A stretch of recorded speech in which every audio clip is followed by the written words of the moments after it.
World leaders recognize a Palestinian state at the United Nations. Israel and the U.S. oppose, and Jews around the world look inwards as the days of awe are upon us. It's unholy. I'm Yonit Levy in Tel Aviv. And I'm Jonathan Friedland in London. Unholy, two Jews on the news. Normally I would say Shana Tova Umutuka to you, a happy and sweet year, Yonit. But the greeting has acquired a new variation. I learnt this year in shul, Israelis greeted me with a different one. And you perhaps can tell us what that is and why. Yeah, I think Israelis have grown accustomed to saying Shana Yoter Tova. Basically ever since October 7th, since this country is still reeling and dealing with what has happened and kind of still trapped on that day, then we kind of less and less hear people saying Shana Tova, like have a good year, and it's more like have a better year than the year that has passed. So I think that is the way, and that was you told me that was how you were greeted at shul this year. So that's it's indicative of how a lot of Israelis feel, I think. I thought so. I mean, it is a very pragmatic, realistic state of mind. And the minute you hear it, you go, yeah, of course. It's too much to ask for a good year. As long as it's just better, that will be enough. So that captures, in a way, some of the mood, I think. I mean, this as last year, the discussion around the place that the Jewish world finds itself, the place Israel is in, just dominates, and it was there at Rosh Hashana dinner tables.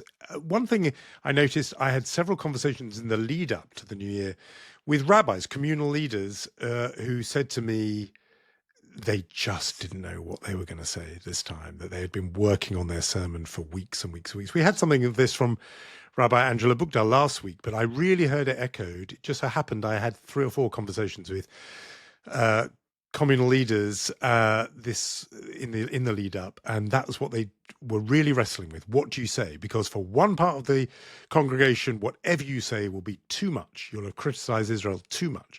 And for another part, it won't be nearly enough. And sometimes it's generational. Sometimes it's, interestingly, not always generational. There are some times where it's the younger ones in the congregation who are more sort of hawkish and hardline, and then old guard sort of peaceniks who want to hear a message about cooperation and coexistence. So it's just been a real sort of geometric puzzle for a lot of these community leaders. And what's fascinating is the sense that you could swerve around it other weeks or other moments in the Jewish calendar, but for Rosh Hashana, the head of the year, you couldn't duck it. You couldn't duck it, and they had to say something, and really at some kind of, struggling with that as everyone is.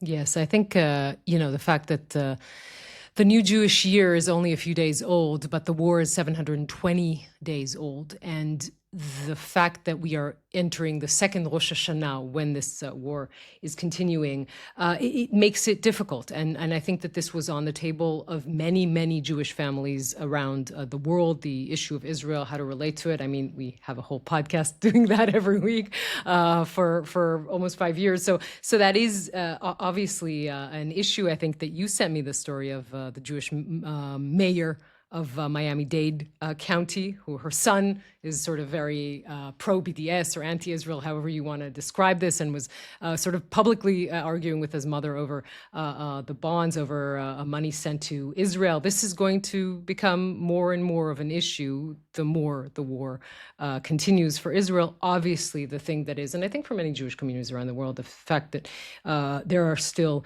hostages in Gaza that aren't with their families. I think that is the most sort of painful moment, that many families, not only in Pesach, but also in Rosh Hashana, leave a chair empty to symbolize the hostages that have not yet returned home. So that is very much something that we focus on this year. These are the days where I always wonder, and even when years were a little bit more normal and sane, whether or not unholy is the best name for our podcast, because these are the holiest of holy days in the Jewish calendar. So forever, anyone, doing that in the Book of Life, writing the little scribbles, it was Jonathan's idea to call it the podcast. Oh, you see, you get worried. I just want to make that note before Yom Kippur, just to make that, little Yeah, note I that it mean, was raining. my defense very Jewishly would be that we're obviously having dialogue with the tradition. That's what we're playing off of that.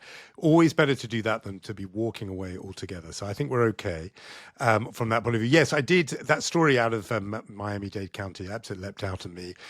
Jewish mayor there, Daniela Levine Carver. And her facing off a protest from her own son, calling for them to shed $150 million of investment in Israel bonds.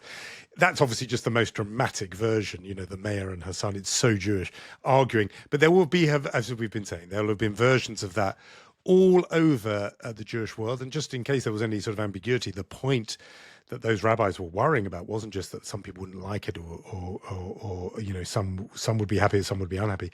It's a real fear of splits. It's a fear that communities are splitting. This is already beginning to happen. Breakaway congregations and so on. This is actually happening.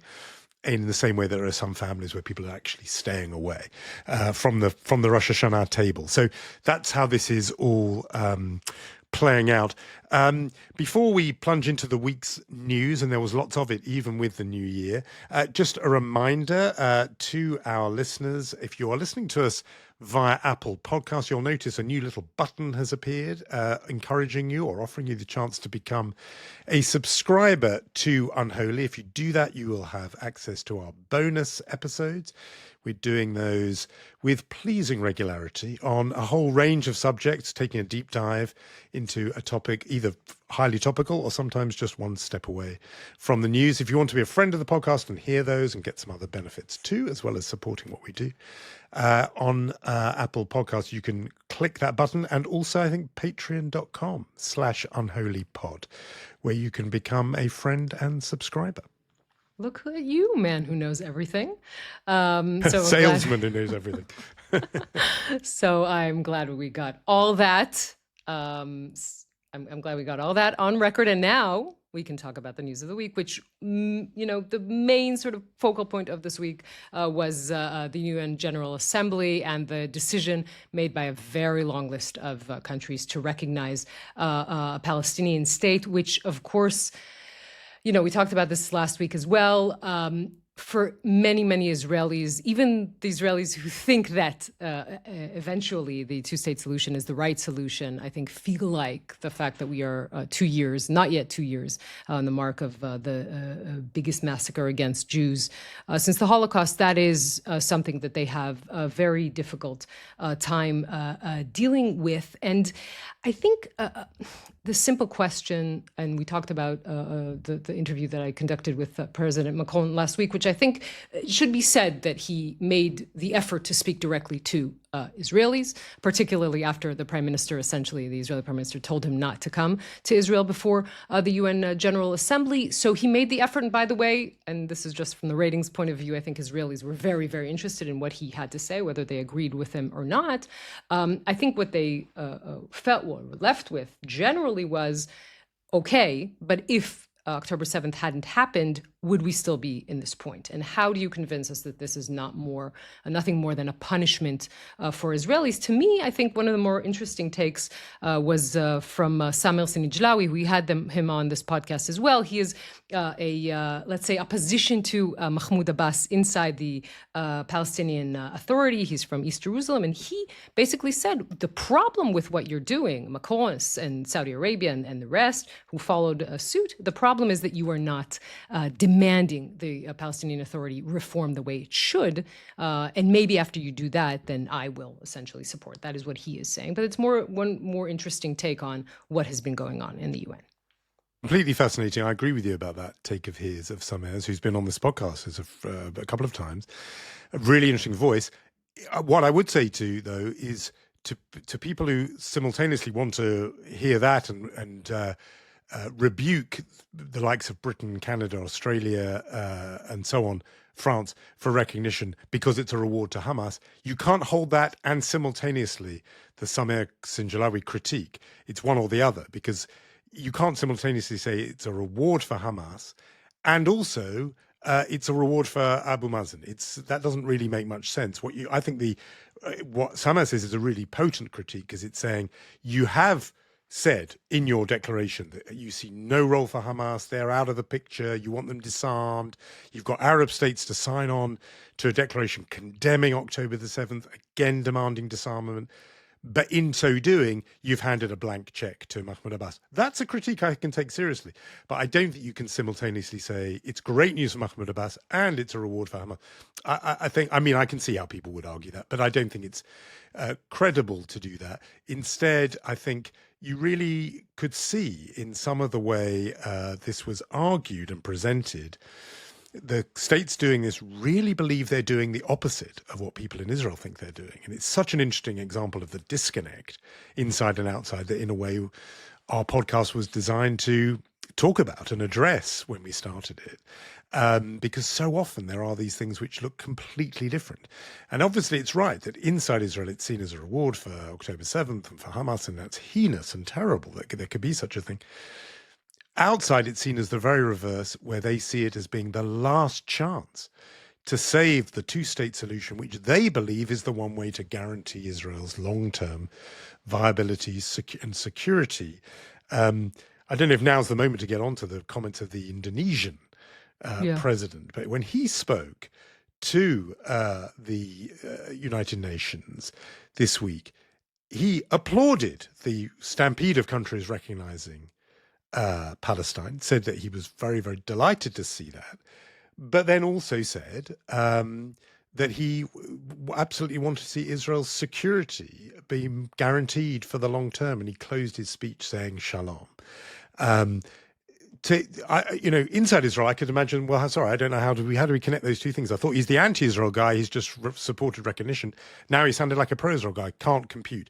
The position of all the countries doing the recognizing, not all, but most of them, certainly these Europeans, is they think they've made a pro-Israel move, and that they think the two-state solution is the last roll of the dice for Israel.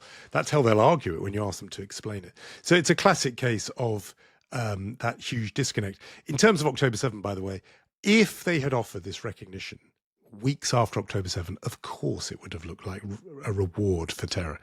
It is their response to the 2-year war that has followed since October 7th. That's what it is. They think this war, the absolute pummeling of Gaza, has put a two-state solution so out of reach that they're desperately trying to put it back on the agenda. So I'm going to say a few things. One is that I think the Indonesian speech was pretty remarkable, and in Israel it was also accepted in that way. And if I sort of remind our listeners of the conversation with Tom Friedman, remember, who was talking about this junction, he said Israel might become a pariah, but the exact other option that still exists on the table is ending the war, normalization with Saudi Arabia, which, by the way, is part and parcel of this decision made by France and Saudi Arabia, right? They write about that, and leading to a normalization with countries like Indonesia. So I think there was a glimpse of that in the speech. I do want to go back to the argument about the recognition. Obviously, this argument will continue. I think the issue that many Israelis have with this is twofold. Actually, I will also mention that there are sources inside the defense echelon in Israel who say that this move is dangerous because it will create a cascading effect. The Israeli government is going to say we're going to annex parts of the West Bank. That will create, obviously, tension and might do more than that in the West Bank, and then you're completely counterproductive in what you were trying to do. That's one thing. But I think, again, to the essence and what you were saying, look, when you read the declaration written by France and Saudi Arabia, and you see things like demilitarizing Hamas, great. But how do you do that? And if you don't have the way, right, to say Hamas is on its knees, it's demilitarizing, then what Israelis say is, wait a minute, in 2005, we left Gaza, we dismantled all settlements. What we got is a terror state, essentially. So who can promise us that we won't get the same if this is indeed your plan? That is one thing. By the way, we should say 71% of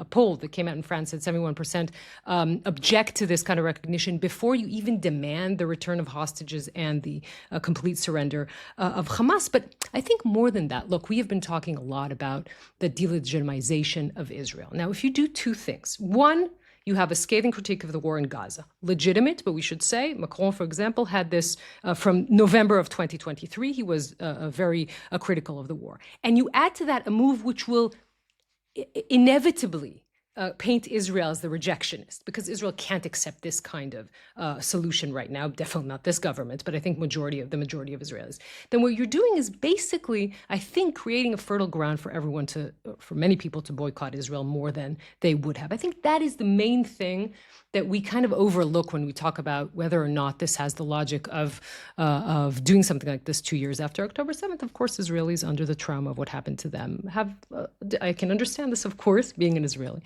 difficult time accepting this.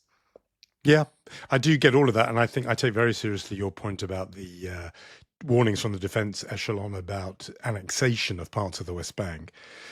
I mean, that would be just a hideous development and would, make the path to some eventual settlement even more strewn with obstacles. That would be a disastrous move. I mean, as a sort of debating posture, I could say, well, looking at this government, this is something they didn't need a move from the UN or Canada or France to make that. That's what the Smotriches and Ben-Gvirs have been bent on for a long time. But I can see that was Macron's answer in the interview when I asked him why now. He said because the steps on the ground are becoming such that the option of a two-state, because of what the government is doing, the option of a two-state solution will become impossible. Exactly, and that goes to a wider point that does predate just now. I mean, I was remembering earlier today, from a meeting with a whole lot of foreign policy folks in London, analysts, policymakers, where an Israeli diplomat, well known, but it was probably off the record, so I'm not going to say his name, said that there were peace talks going on. I think it was around the time of the Annapolis process. And this guy, I think it was around that time, but he basically said, as far as we're concerned, we can have plenty of process just so long as there's no peace. And he thought the people around the room would find that very amusing. It wasn't amusing. It made people think then, we're serious about two states. We think it's the only way this thing is ever going to be solved. It's not a game. And, put aside that one remark, just for years and years and years, all the facts on the ground, as well as the statements made by just focus on Netanyahu, have been saying, we're not going to do this thing. We don't want to do it. And so therefore, for 15, 20, 25 years to expect the international community just to go shrug and go, okay, fine, don't. Then eventually that was going to hit a breaking point. And I stress, the destruction of Gaza and the lives lost is what has pushed them over the edge. It's not a response to what happened on October 7th. It's a response to the response to October 7th, where the international community is saying, enough. We can't just keep seeing what is the only solution that to us seems fair, constantly being just kicked, to pieces. And so we are going to take a stand. I think there are flaws to it. I think the point about the blank check to Mahmoud Abbas is a good, strong point. And the fear of West Bank annexation, apparently made by defense chiefs, again, a good point. But I think I noticed one of the diplomats involved did say this is an act of despair. I think the word I used on the podcast was frustration, but it's a similar thing. They have been, in some ways, driven to this point where all other avenues seem closed. And I think an Israeli diplomacy that kept horizons open and avenues open would not have got to this stage. I can't not, we're talking about the UN General Assembly. I can't not think about Ariel Sharon as prime minister standing up at the UN and saying that his idea, and this is the architect of settlements, right? Saying his idea to dismantle settlements and to leave Gaza to the last centimeter, even though most of his advisors said, leave some sort of perimeter, leave some sort of Israeli presence. He said, no, we're leaving everything. And this is the experiment for us. We are giving this to the Palestinians, and if this works, then this will be the blueprint for a Palestinian state. We know what happened. We know that Hamas took over, and we know what that looked like. So again, this is what the narrative that Israelis are holding. Not only Israelis, I think there are many Jews around the world and others that don't think that this recognition at this time is the right move. I think we should also mention... That's definitely true, by the way. I am in a minority on this issue. It's worth stressing that 100%. That's true. Inside Israel and probably outside too. That's fair. I think they have come to that conclusion, partly based on the circumstances of 2005 and everything that flowed since. I think that's a fair point. I mean, you can argue about how 2005 was done, the fact that it was unilateral, not embedded in a process, the fact that Israel did keep control of what came in and came out of Gaza. But the overall point that has left Israelis and Jews around the world, Israel's allies, feeling burnt by that experience, 100% true, obviously right. I'm just basking in the, you're saying I'm 100% Enjoy it. right. I'm just pausing on that tonight. I said that point was 100% The point right. was 100% right. I didn't know that. I'm worried that we're about to leave this before we've mentioned Benny Gantz in the New York Times. I think he deserves a little mention. Okay. Just one phrase that leapt out at me. I know you're going to make a larger point about the politics, but just one little phrase leapt out to me was that, and just again about the disconnect. Here is somebody who would like New York Times readers to think of him as a sort of opposition figure, an alternative to Netanyahu. And he says, in order for there to be a path forward for broader Palestinian civil autonomy, first the Palestinians must do this, this, and this. And he has a long list. It made me think, wow, he really doesn't get it. The rest of the world is not talking about Palestinian civil autonomy. They think there is a people there that will one day have to govern itself and that they have the right to self-determination. And that's the language of civil autonomy is what was in the Camp David Accords of the 1970s with Menachem Begin and Anwar Sadat. The rest of the world now does think that eventually this thing is going to be resolved by two states for two peoples. This, to me, civil autonomy sounds like they can, a municipal authority that collects the bins. It doesn't sound like, and that's the long-term goal. And then Gantz has got all these conditions before they get to it. And I just thought, wow, this is another example. If that's the opposition leader, how far away that discourse is from where the rest of the world now is. They're in a very different place. Wasn't that also part of the Oslo Accords in '93? The autonomy? The phrase Wasn't civil that the autonomy? Phrase? Okay, we'll go back to the text. But it seems to me, it's a phrase from 30 years ago, at least. I think the rest of the world has moved to states. The interesting thing about it is that I look at the article, which I printed out. I like printing out things. Sorry, I apologize to Trees, but it is exactly the sentence that I marked, what you just read.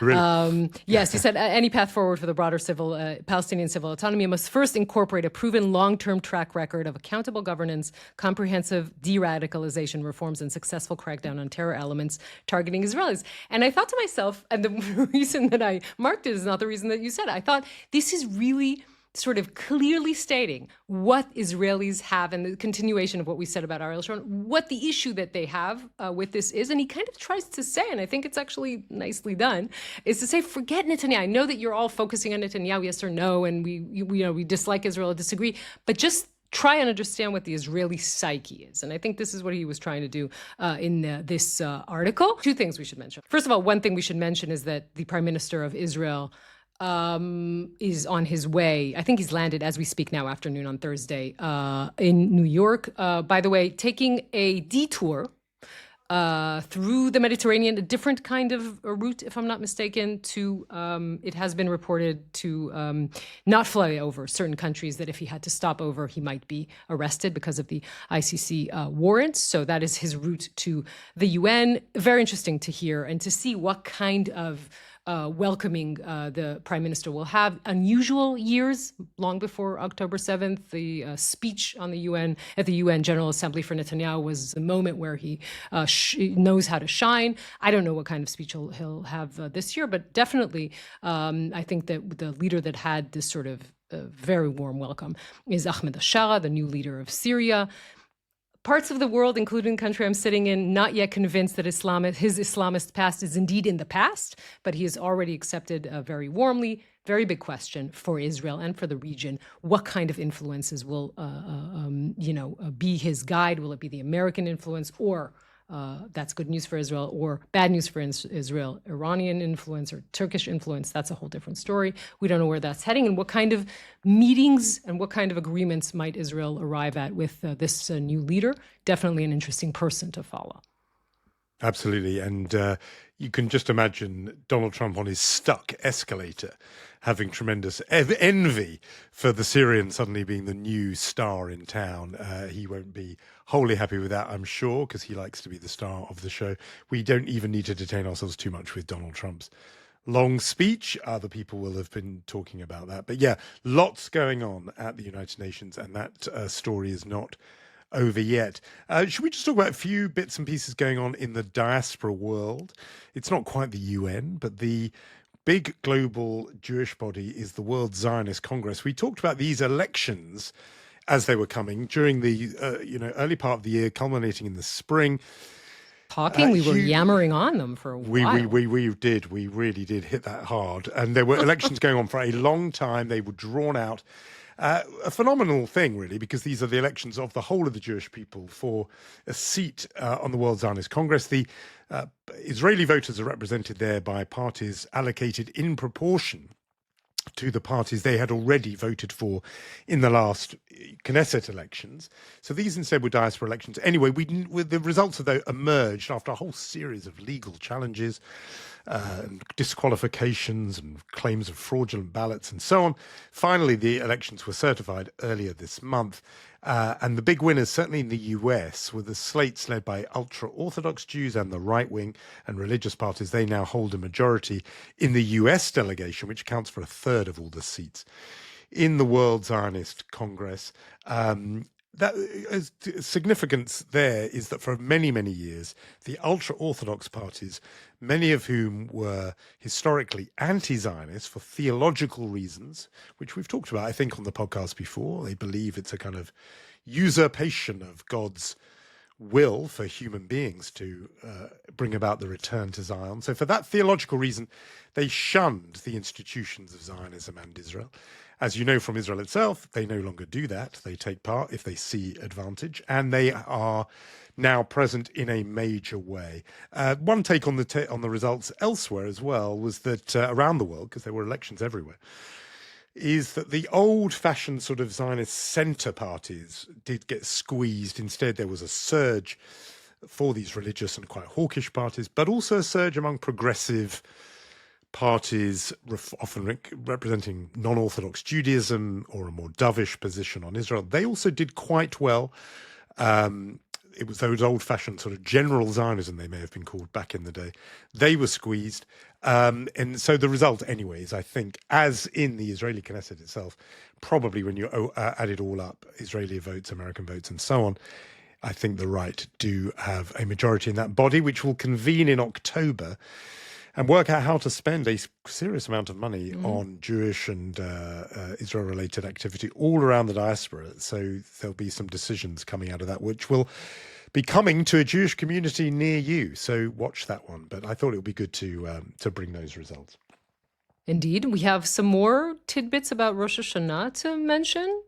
We absolutely Would you want to start with? Well, I think we have to, it's a visual one, but I'm going to leave it to you to describe because I think you're going to be more gifted in this department. Current, but perhaps outgoing Mayor of New York, Eric Adams, made an appearance at a Sephardi synagogue in New York City, and he was quite dressed for the occasion. This is as your remember? Neat will explain. Remember, there used to be this, I'm sure you watched it religiously, fashion police. Joan Rivers, the queen of fashion. I won't even say the queen of Jewish fashion. The queen of fashion, period. Had this whole fashion police. There was, she would, rank celebrities, how they were dressed, etc. So we're going to do the Unholy Fashion Awards here. So indeed, Eric Adams, who, by the way, is quite dresses up. Right, there was even a special reporting in the New York Times in January about how many suits he changes a day and how does a public official have that kind of money to. He likes to dress up, and this was really something to see. I mean, you really need to see it. It's like this. What is it, Jonathan? It's like this robe. Black robe with gold embroidery, with stars, huge stars of day. It's a thing to watch. It is. This is what I'm getting Jonathan for his birthday next year, I think. I'm going to ask. And if that would be a very flamboyant choice. No, he put the sort of Dan into dandy. He is extraordinary in this jacket. It's a kind of velvet frock coat, I would say. And it's got these gold embroidered Stars of David. It looks like a costume for Joseph in his Technicolor Dreamcoat, at least. But look, I think we're going to put it on our Instagram account. You can take a look. It's quite something to see. If not, just sort of search it. So he wore that, and you can see the other congregants sort of thinking, right, that's, I thought I pushed it out wearing a kind of white kittle. This is something else. No, it's really. I think he gets high marks for just for if you think you can pull that off. You get the high marks. And he kind of does. He looks good in it. That's the weird thing. He does. So while we're doing mayoral hopefuls, Zoran Mamdani, who is obviously a controversial choice for a lot of Israel supporters. You think? Can I pull the Sorkin, you think? Okay. That's definitely worth a you think. He gave a video message. Look, the thing about Mamdani is, I think even his strongest critics agree, his social media game is perfect. I mean, he's extraordinarily good at it. in terms of these videos he puts out. He's just an excellent and very sort of telegenic communicator. So I watched this thinking, this will be a challenge for him. How does he address the Jews of New York before Rosh Hashanah? And I have to say, I've watched it a couple of times. I don't think he puts a foot wrong myself. But the thing that leapt out at us was this pronunciation. And so why don't we just hear the opening line of that? As the sun goes down tonight, the days of awe begin for our Jewish friends and neighbors. Yamim Noraim. The high holy days begin with Rosh Hashana, when the Jewish calendar turns to the year 5786. That number alone speaks of the endurance of this faith over millennia, its resilience despite wave after wave of persecution. Good pronunciation. I'll give you that. It is. I think there's many Americans who made Aliyah who don't have that good an accent saying Yamim Noaim. So someone sat with him. I'm just saying. Someone sat with him. He's obviously got someone good on the team. So that made a little bit of impact. And then while we're just mopping up... Just before that, if we already talked about Tom Friedman, let's remind our listeners what he said about Zoran Mamdani when he talked to us, right? He said, first of all, if it takes you 15 minutes to explain why you didn't mean what a lot of people thought you did, get a new slogan, and why are you left of what the PLO says? So that's just, I think, what a lot of Jews would say about Mamdani. But yeah, as you said, very good social media. People. Absolutely. I was just for clarity again, I was not making a point about the merits of his candidacy. I was talking about his facility with the medium, which I think is quite accomplished. I'm glad for the double shout out for Tom Friedman. I think he has absolutely earned both of those. Why don't we then just mop up one last bit of news, which is the latest episode of South Park. Features something which I think, I for one would not have expected. And it's a storyline that does involve Kyle's mother, who is a Jewish character, striding into the office of Prime Minister Benjamin Netanyahu to say, in fury, you're making life for Jews miserable and life for American Jews impossible, she says, excoriating him. It all comes about because of a new fad that has swept the high school, which is placing wagers on the predictions betting market. And the latest one that pops up there is, will Kyle's mum strike Gaza and destroy a Palestinian hospital? And she is furious at this joke because she thinks it conflates American Jews living in Colorado, living in America, with the Israeli military. And she says that is and there's contained in there a whole lot of anti-Semitic tropes. And then she lets out her fury at Netanyahu for putting her, as she sees it, in this position. I just think it's a very interesting example of how this argument, which we're talking about, in a way at the beginning of the episode where we're talking about Rosh Hashanah, it does bubble up. And there it is making itself expressed in a very unlikely place on South Park. But it's obviously there. These shows are great because The Simpsons and other things, because they pick up things that are going on, bubbling under the surface of the culture, and they bring them to the surface. This is one of those in which the very strongly Jewish mother is infuriated at the anti-Semitism of the people around her in Colorado, but also with the Israeli Prime Minister. I think they're putting their finger on something they're obviously hearing and detecting in the air. So I have to say, Jonathan, quoting Kyle's mom from South Park is not what I had in my bingo card for the new Jewish year, but you get Tom Friedman and I get Kyle's mom. I mean, somehow this went wrong a bit. I feel like I'm a good influence on you. I imagine you're not a South Park fan.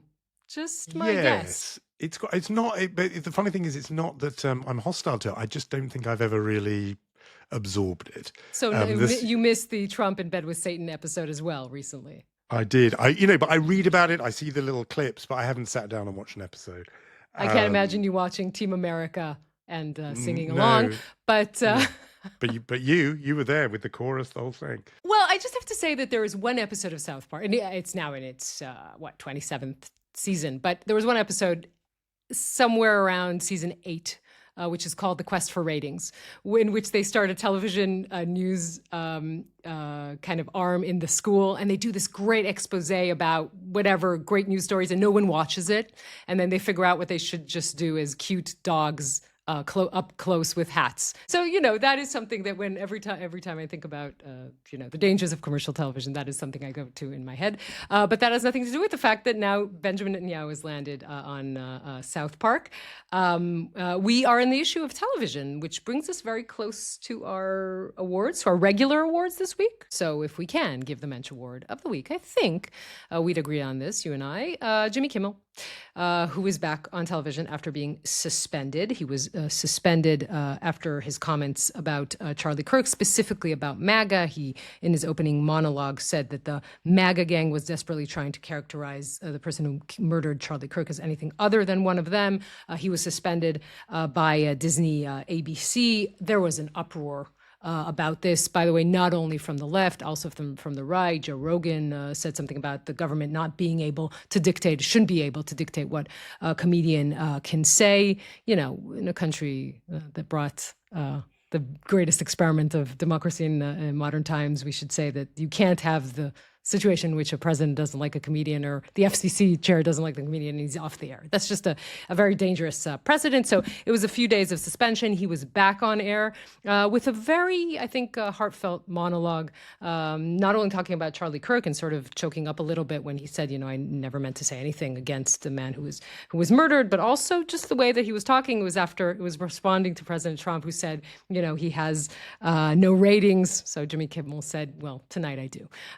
So I think that was a nice comeback for this whole issue. It is a completely different question, the future of late night and, how that is supposed to be. But I think that we can't argue the fact that, again, in this country and under a democracy, you can't just decide that you don't like a certain comedian and then have the company cut him off air. It's just not something that can be done, I think. Yeah, and he handled it very gracefully, I think. It was a very, very good statement. I mean, just in that same notion of going for the sort of more conciliatory tone, which Jimmy Kimmel did, Erica Kirk, speaking at the memorial service for her husband, said, "I forgive you," to her husband's killer. And I don't hate my enemies. You have to love your enemies. Very sort of Christian, traditionally Christian message. Followed by Donald Trump at this same memorial service said, well, that's the difference in me and Erica. I really hate my enemies. I don't want good to come to them. Just an amazing sort of self-revealing moment of just of how, even though the Christian right love him, he really is a stranger to their doctrines.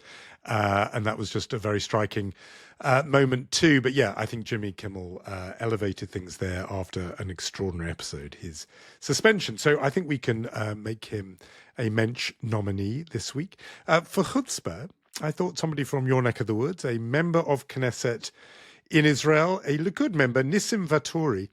Now, I have to say, by way of sort of health warning, when we saw this tweet from his Nissim Vaturi new account, we thought, okay, it must be a parody. This can't really be real. But apparently it checks out. Our own reporting and colleagues do say this is the real deal. He tweets Britain, Canada, and Australia supporting the Nazis just as they are now, essentially. The message being that, Britain, Canada, and Australia are supporting the new Nazis in the form of Hamas, just like they did in the Second World War, because, of course, everyone who knows the history of the Second World War knows that Winston Churchill of Great Britain and, of course, those other allied countries, Canada and Australia, were on Team Hitler in the Second World War. I mean, how unbelievably stupid do you have to be to say this? I always get annoyed when people just so casually and superficially reach back for the Second World War as a precedent. But at least if you do that, you know the very basics. You know which side Winston Churchill was on. For this guy to think, and by all accounts, sincerely, that Britain was on the wrong side in that war and fought alongside the Nazis. Just a spectacular advertisement of stupidity and ignorance. A chutzpah that he should even put it out there publicly. You'd imagine he should be cringing himself inside out in shame. The tweet hasn't been deleted. It's still there. So maybe this is all fine for In the World of Nissim Vaturi, this week's chutzpah nominee. You know what? I think we need new categories. Like I started our Unholy Fashion Awards category. So I think this should fall under the we're not even going to dignify it with a chutzpah award category. I second that. Yeah. It almost flatters it to call it chutzpah.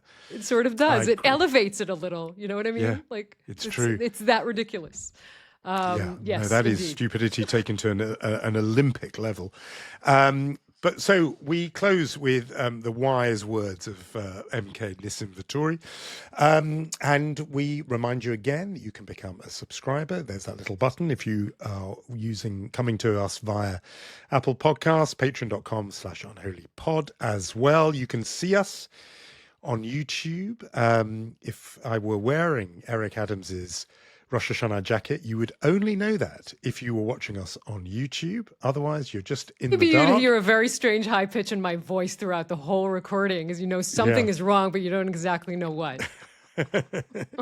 And we probably have some thank yous to give at this season of New Year. We will say a big thank you to Michal Porat and Jonathan. You have a great 5786.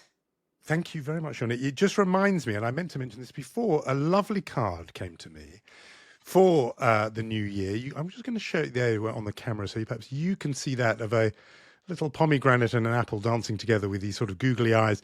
And it says, "Party like it's 5786, which I think is very, very funny. And it comes from iRoll Cards, which is a new little startup business. All proceeds to charity. There are some very, very funny cards with a Jewish theme. And it came with a lovely message. It says, "As a long-time fan and avid Unholy listener, I wanted to send you some cards from iRoll, my small business that aims to spread Jewish joy through humor. Thank you for everything you're doing. Hannah Meyerson of iRoll Cards." So if you do have someone in your life who would appreciate a Jewish-themed card with these funny little eyes on them, party like it's 5786, iRoll Cards. I think it's iRoll.co.uk if you want one of those cards. So we say Shana Tova to Hannah Meyerson and to everyone listening. And thank you for sending a card to Jonathan and not to me, Hannah. But we appreciate you sending it to Jonathan. This was hand thing. delivered. That is the most Jewish thing I could say. It is so Jewish and so passag, as the kids would say. Majorly passag. Hannah managed to get this hand delivered to me. It would be very hard to do that where you are.